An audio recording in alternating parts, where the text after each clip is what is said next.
Quiet time in the NFL. It is here. But we're back. Colts Corner with myself, Kevin Bowen, Eddie Garrison, as we sit here on June 17th, 5 Tuesdays from today. The Colts will report to training camp at Grand Park. It'll be here before you know it. Today's pod will recap what I thought was a really newsy spring. I thought it was one of the newsiest springs we've had in quite some time. Go over some of the kind of key takeaways with that. You know, next week, probably time to get into a 53-man roster projection. Always enjoy doing that at the end of the spring, kind of weighing it once you get to late August. And then, again, we won't go every week until training camp, but we'll start to get into more of the big picture stuff once July rolls around. How are you doing? I'm assuming you're talking to me. I'm doing well. Yes, I am, as opposed to the other people in this studio. Yeah. I'm doing fine. You know, it's just gut-wrenching, the Pacers loss from last week, and then, of course, they lose last night to the Thunder on Monday night, and now it's, you know, winner take all moving forward. Can I Colt analogy it? Sure. Friday night, to me, is the closest in-market loss I have witnessed on a grand stage since Hank Baskett, Colts, Saints. Mm-hmm. Purdue fans would say, hey, did you watch the Elite Eight against Virginia in 2019? I get that. But considering the stage and what 3-1 would have meant, you know, I was trying to think in the Peyton era, I don't think the Colts had a lot of super close, like AFC title, Super Bowl, obviously the Saints game. But like the AFC title games that didn't go the Colts' way, I didn't really think either were super, super close. To the point that, you know, Game 4 was sitting for you really on a platter. You could go to that Pittsburgh game, you know, but that was what, the divisional round of the playoffs, you know, when Vanderjagt hits the red Gardner with the field goal. So that would probably be the only other, but man, those chances do not grow on trees, brother. They do not grow on trees. And when you have the opportunity, you've got to slam the door shut. So we'll see how they respond. It's been a hell of a movie all season long, and it'd be quite something if they were to drum up another scene or two. But the Thunder know how to play defense, right? If the Colts can play defense like the Thunder this year, we might be talking about the Colts in February. That's right. That is right. Okay, let's get into the pod.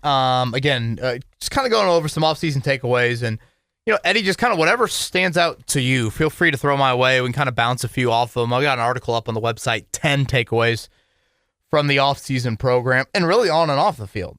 It was very, very busy. And then we'll get to Twitter questions as always. So anything jump out to you, Mr. Garrison?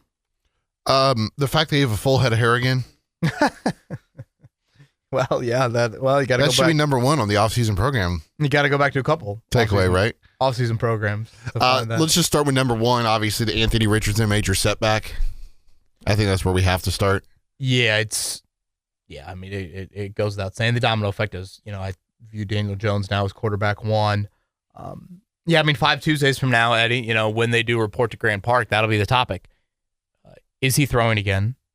How much is he throwing again? What's the ramp-up period? And ultimately, what does he have to do to earn the starting job? Like, that, is there enough time for him to earn the starting job?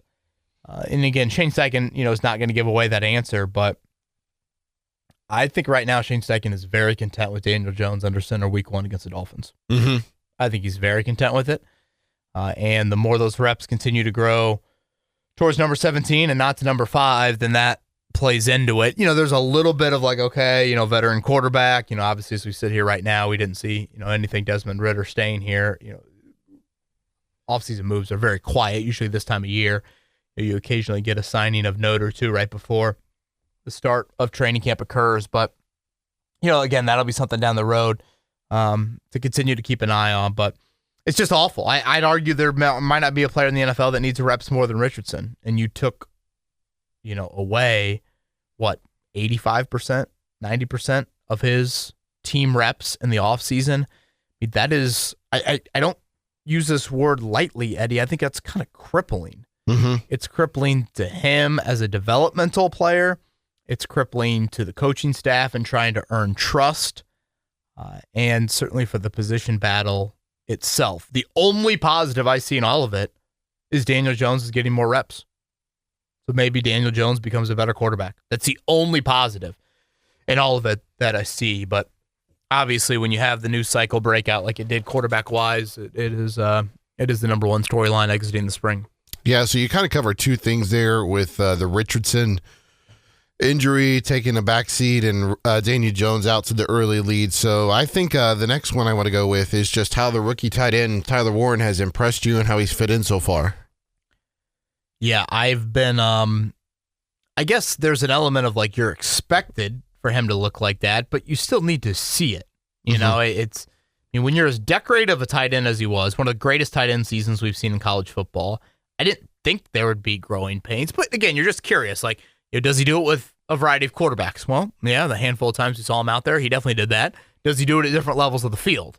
I felt like you saw that as well. So, you know, rookie tight end production, we did this a couple podcasts ago. They really vary in how many seasons you see from guys. Guys that, you know, Kyle Pitts, great rookie season, didn't really pan out after that, and some other guys that it took a while for them to be going. But I would just reiterate the combination of his size and just general fluidity. I don't know if his testing numbers would have indicated that, but like he just moves very well for what's he listed at 6'6" and 255, 6'5" and 250, something like that. I mean, he moves very well for a player of that size. 6'5", 256.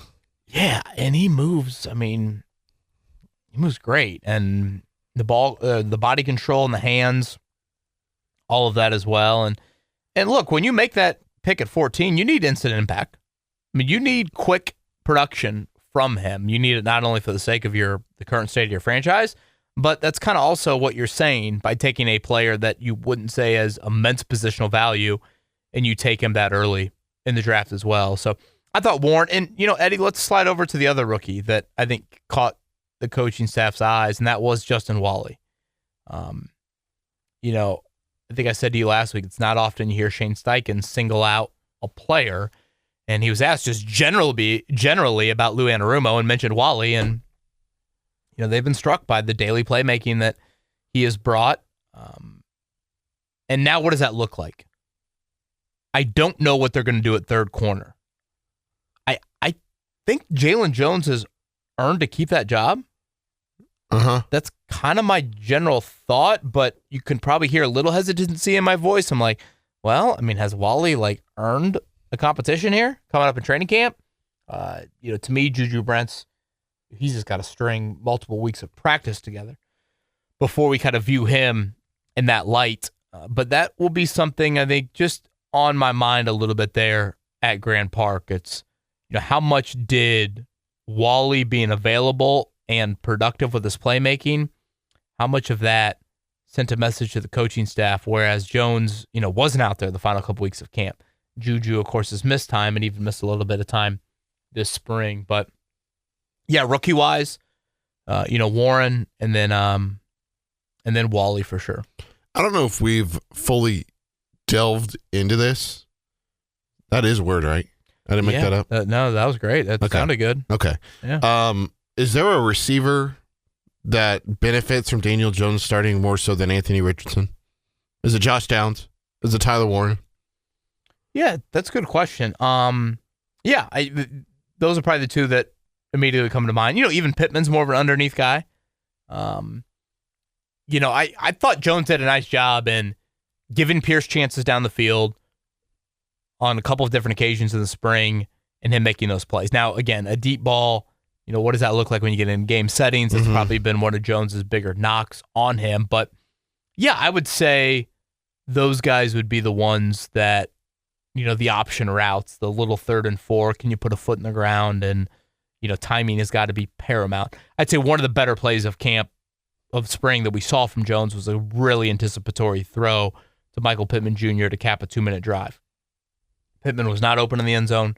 You know, one of those windows that you felt like was going to be there, but you got to kind of throw it in the window and trust it. And he did that, and Pittman Jr. caught it. So, yeah, I would say some of those guys is probably a good way to put it. And then negatively, I mean, you kind of hinted at it there. Yeah, maybe a little bit of Pierce. Yeah, a little bit of Pierce. Could that lead to more A.D. Mitchell? Reps has a receiver. I don't want to overread that. No, I do think they're going to try and get A.D. Mitchell on the field, but I also think, we've said this quite often about Pierce. He's the one-trick pony, but he's got the trick everybody wants. Yeah. And he's got the most dangerous trick, and that is the ability to make plays down the field. And that's why I think you saw teams, call the Colts about trading for Alec Pierce. And if you're Alec Pierce's team right now, if the Colts put an extension on the table for you, you might say, wait a minute, what if we don't? What could that look like next offseason for you?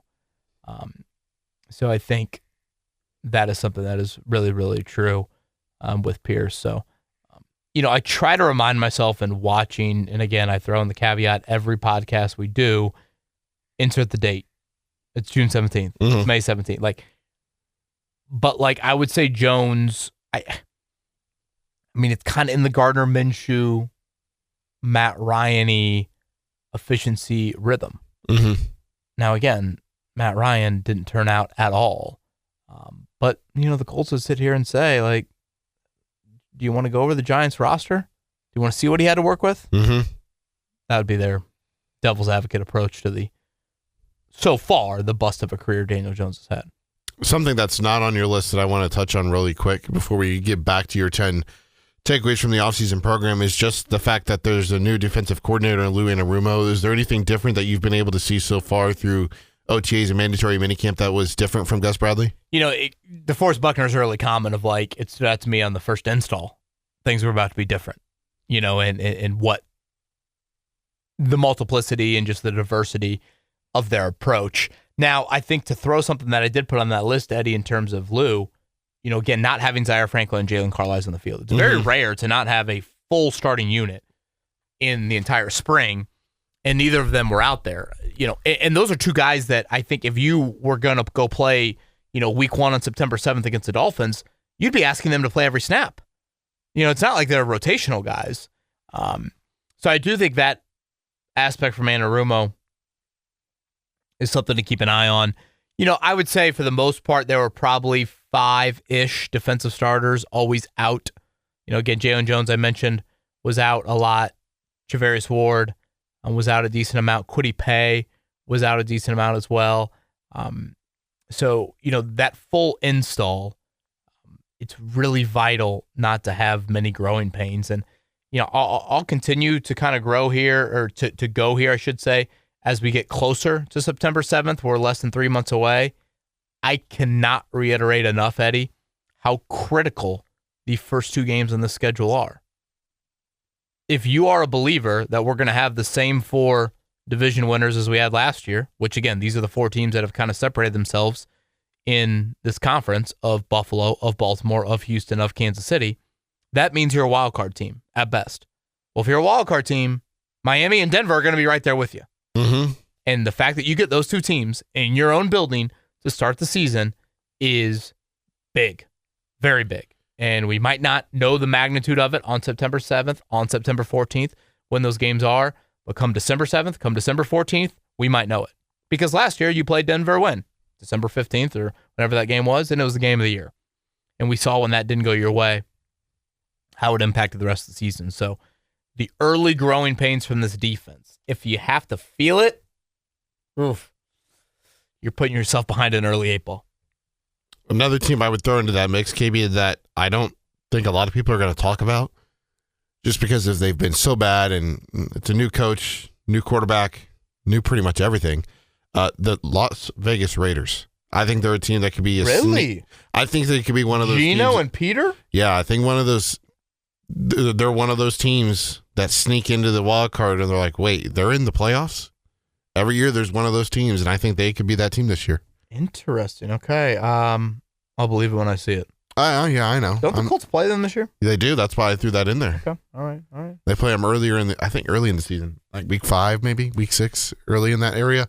Let's get back into it, KB. Another thing that I'm interested in terms of training camp and certainly at the start of the year is how the offensive line is going to look. Yeah, I'm glad you brought this up because, in the full padded sessions, we obviously don't get those until a few days into training camp. But, think about this. What you're going to have at left tackle. You know what you're going to have at left guard. Ryman and Nelson are out there every day. Braden Smith got banged up a little bit during minicamp, but, he is your right tackle.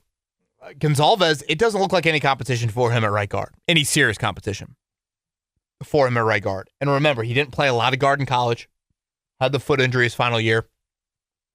And really, he didn't drill much at guard last year. Some in training camp, but really none once the regular season got there. That's why they went to Dalton Tucker. They went to Dalton Tucker over Gonzalez last year because Tucker had drilled there. And Tucker ended up starting, 7 games, I think it was, at guard? So that is something just to watch. Again, it's lacking competition, but it's something to watch. Center, that's a competition. That to me might be the biggest 1v1 position battle on the roster now that Richardson is hurt. And that would be Tanner Bortolini and Danny Pinter. I do think that is a legit competition. I think Bortolini would probably be your lead guy if you had to pick one. Outside of kicker, though, I don't see anywhere else. And I think it's just worth bringing up, Eddie, that, again, what you're saying to Daniel Jones is our supporting cast will be better. Very similar to kind of what you said to Phillip Rivers and, some of these other guys. That O-line, the Colts missed the playoffs last year. They won 8 games. I think for the most part, the offensive line gets a passing letter grade, though. I don't think the O-line was an abomination. No. So what happens if we see any regression? If we see struggles with a new center, a new right guard? If we see the ages of Nelson, Nelson's unfair. If we see the age of Braden Smith, start to get up there. Is Jalen Travis ready if he's needed? How many games was Gonzalez needed at tackle last year? How many games was Freeland needed at tackle the year before? If they're needed, what does that look like? Yeah. Anything else you want to hit on out of your 10 takeaways from the offseason program, or would you like to get into Twitter questions now? I would just end with this. You do have new leadership. This is Carly Ursay-Gordon's operation. And it might have been a little thing, Eddie, but I don't know if you caught this. On Friday, they announced Jim Irsay into the Ring of Honor coming up week 1.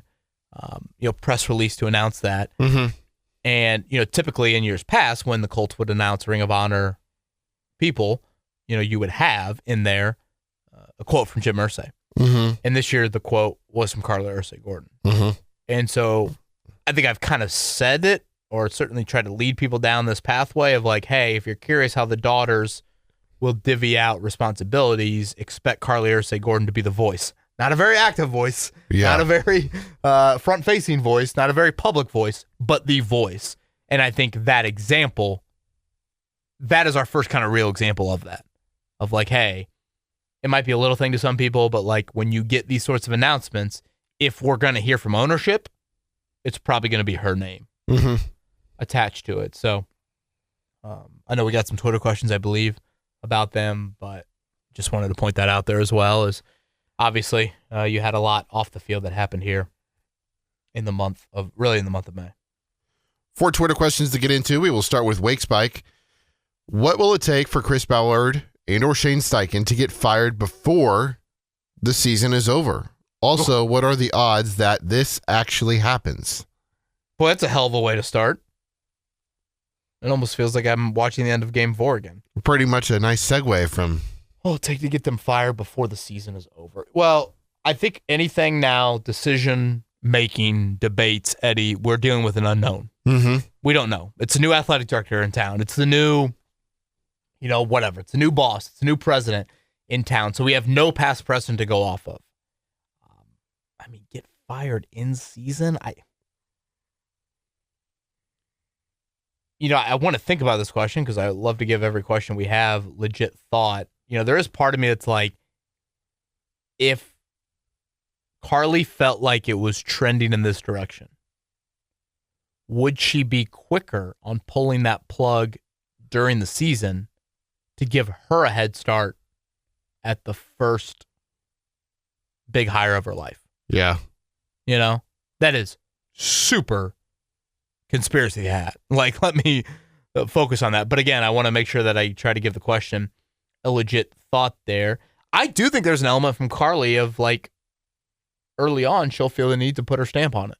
Mm-hmm. Now, again, does that mean you fire them November 10th versus... Because I largely have never been one that has felt the early firing does a lot for your organization. The Colts fired Frank Reich when? and they ended up hiring Shane Steichen win. I mean, like, I don't think that, that necessarily meant one thing or the other. If you look at the resumes, people did think highly of Ballard back in 2017.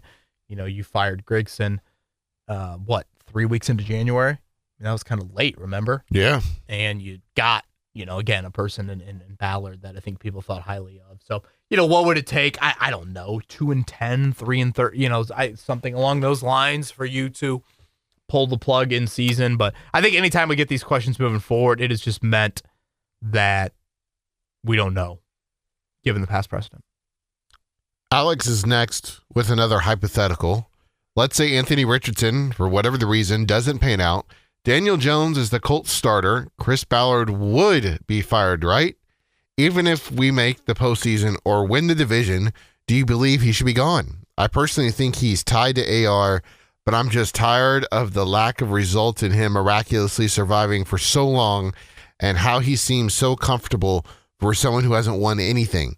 The fact that he's been there for a decade, almost, and other GMs have retooled their rosters within these 9 years better is insane to me. The whole quarterback carousel after Luck is what frustrates me the most. A rookie would have been drafted right after Andrew Luck left. This one quarterback away mindset was foolish. Yeah, I mean, I definitely agree on the last part. I thought the Band-Aid approach was not the route to go down, and how Chris Ballard operated here. This gets a little bit into kind of the, who is tied together. And I know Carly didn't totally understand where I was coming from with that question. I probably should have been clear on that. But, I'll continue to beat this drum home. Look at the AFC quarterbacks. Look at the ages of the AFC quarterbacks. Yep. It is a golden era, and there are still some promising guys up and coming as well. Obviously I felt like Ballard should have been let go this past offseason, and he wasn't. The comfortability question from Alex, I think, is an interesting one for how, emotional Chris Ballard can be on game day. He does. I mean, he's a smooth operator. And I still think he's a smooth operator, even right now, like in terms of how he feels about all of this. So maybe there's a level of contentment that you live with. Maybe you get into this work for it. Not that he's been fired. Hell, I don't even know if he's been fired here in the NFL, moving from the Bears to the Chiefs. But I guess I'm not, to answer Alex. Alex threw a lot at us. But, Eddie, I'm not ready to say just because Anthony Richardson doesn't pan out in 2025, I don't know, and I don't think that is tied to Ballard and Steichen necessarily. Mm-hmm. I mean, if Daniel Jones has a great season, would Carly view that of whatever, Darnold or, one of these other ones that has worked out? Obviously, you would have to re-sign Daniel Jones, but to be fair to Daniel Jones, how old is he? What is he, 27? That would be my guess. By the way, pretty dry in that media session last week. You aren't getting a lot there. 28. 28 for Daniel Jones. Yeah, you're not getting a lot there from Daniel Jones. Maybe he's got New York scar tissue from that. But, yeah, I'm not ready to say that if Richardson doesn't pan out, that's a foregone conclusion that Daniel Jones, that would mean Ballard's gone. I don't think, I think like Daniel Jones is an opportunity for them to continue to save their job. Yeah. And I probably disagree with that, but I do think that's the reality of where they're at right now. Again, I am a firm believer. You draft the quarterback, you build in those early years, and then at some point the quarterback takes that torch and says, hey, I know you can't continue to build in the magnitude that you did on my rookie contract. Now I'm the player that can patch holes, be the boat that's, kind of lifting things up there. So that's how I'd view it. A bit of a different question here, KB, with two left. Joel says that he's curious about what a day in the life of a media member covering the Colts such as yourself looks like. What do your responsibilities look like, and what sort of cadence is required to get your work done? How does the tempo of covering the Colts change during the season compared to the offseason, compared to the draft and free agency period, compared to the preseason look like? Wow. Well, Joel, It's very different based off what time of year we're in. Do you want to reveal how the sausage is made, KB? Because then you may open yourself up to getting your job stolen by somebody. I'd say right now it's just a weird schedule right now. Like, for example, Thursday night, okay, Eddie? The Pacers will play Game 6. Mm-hmm. My schedule that day will be like 5 a.m. to 10:30 a.m. That's for the show. I'll probably write a story after the show for the website. 1075thefan.com. Correct, thank you. Let's say that's done at noon. I'd say very quiet from noon to 3. I have to grab my kids by 4 o'clock. Hang out with them until, 5:30ish, and then head down to Gamebridge for the game, and then you're there till midnight or 1, and then you're back up doing it all again on Friday. So it's such a day-to-day sort of who has media availability, who's playing at night, those sorts of things. In season is easily the greatest routine, or the most consistent routine. Mondays you have the afternoon conference call. We do a pod in the morning. Tuesdays we have coordinators. Wednesday, Thursday, Friday we're at the complex. It's a very 5 to 10 a.m. cadence. Sneak in a half-ass attempt at a workout. Go over the facility. Practice media availability. Mostly done by 2:33 after I write something, and then grab the kids by 5. So it's that's the quiet time for me. And then in season you're really not doing anything at night unless the Colts are playing at night, which doesn't happen. Draft is insane those 3 days, but there's a lot of downtime in this. This is easily the quietest month of the year for me coming up. I'm going to take some vacation here coming up as well. So, this is the time to kind of do all that. But yeah, the tempo of the coverage, that's probably what it looks like. Off season, we only had the 1 day a week availabilities. Last week we had 3 days. Last week was pretty busy, Tuesday through Thursday. But it's not very 9 to 5-y. It's kind of all around, but I've got great flexibility in the afternoons, which I enjoy greatly.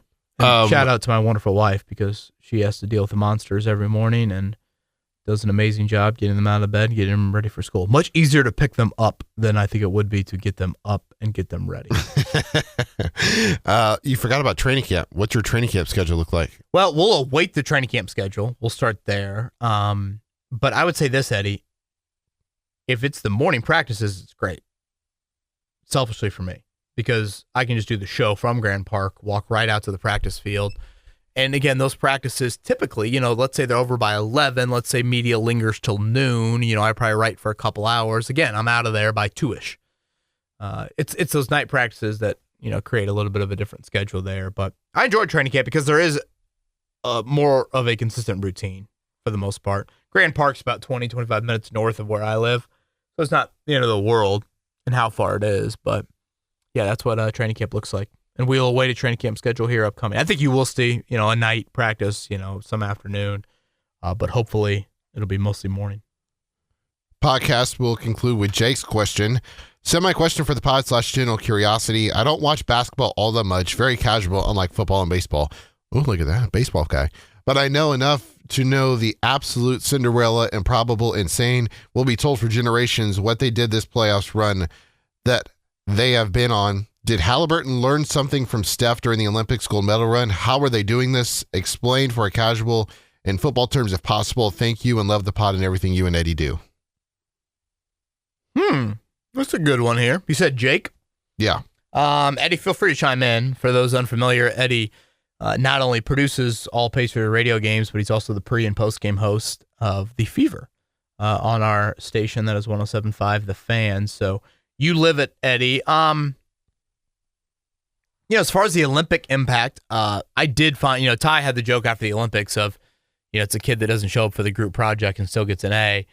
You do have to earn your spot on the group project, though. That's a little different with the Olympic team. Whether it's osmosis, whether it's just absorb, whether it's being a sponge, I do think he learned a ton from those guys and just how they work. Mm-hmm. I would start there. To pull in a golf analogy, because certainly there's a podcast that can't go by without me mentioning it. J.J. Spawn just won the U.S. Open, Eddie. He did? And after the round, he mentioned a Tiger Woods comment that he thought of during the rain delay. J.J. Spawn and Max Homa play out of the same club out in Arizona, And JJ said Homa relayed to him a Tiger story at one point where Tiger said, especially with the U.S. Open, there is a massive element of you just need to hang in there. You just need you will be surprised how much carnage can and is happening around you. Mm-hmm. So you almost owe it to yourself to blinder it on, keep your head down, grind, because you never know. And look at Spawn on Sunday. Bogeys 5 of his first 6, shoots 40. When the rain delay comes around, I think he was 4 back. And then he hits, I'd argue, as much as the putt on 18 will get played and played again, I'd argue the drives on 17 and 18 were 2 of the clutchest shots I've ever seen. But that is something that I think applies a little bit to the Pacers. Of they kind of feel that way. And I know right now it's not sitting in a great spot series-wise, but they have embraced what 48 minutes means. And the grind of that and the wear and tear of that and how you're never kind of truly out of it. So it's been a hell of a run. And they're running into a great defensive team that is suffocating the Pacers. Their turnover numbers are at an insanely high rate. I'm trying to think football analogy. I've got one. Oh, okay. Go ahead. I think it would be comparable to 2021 when the Cincinnati Bengals made it to the Super Bowl. Okay. You know, they finished the year 10-7. They were among Burrow, Halliburton. Yeah, you're up there in terms of one of the best teams in the league, and then you win a one-possession game at home against Vegas. You go on the road and you beat Tennessee ugly. You win 19-16, and then you go to Arrowhead and you beat Kansas City in overtime, and then you unfortunately lose in the Super Bowl 23-20 to the Rams, who that year were one of, if not the best team in football. Yeah, I think that's a good one. From an individual standpoint, like Halliburton to Steph, do you see some of these off seasons where, young quarterback, follows Peyton around or, some of those things. I think that could be a little apples to apples. Eddie Garrison, you got anything else? I don't think so. I think we'll come back next Tuesday. Again, maybe a little 53-man roster tease for you there. So I think that'll be our approach coming up. But plenty of content on 107.5. The Fan will continue to have probably right around 3 to 4 pieces each and every week up on the site. He's Eddie Garrison. I'm Kevin Bowen. Colts Corner with myself signing off.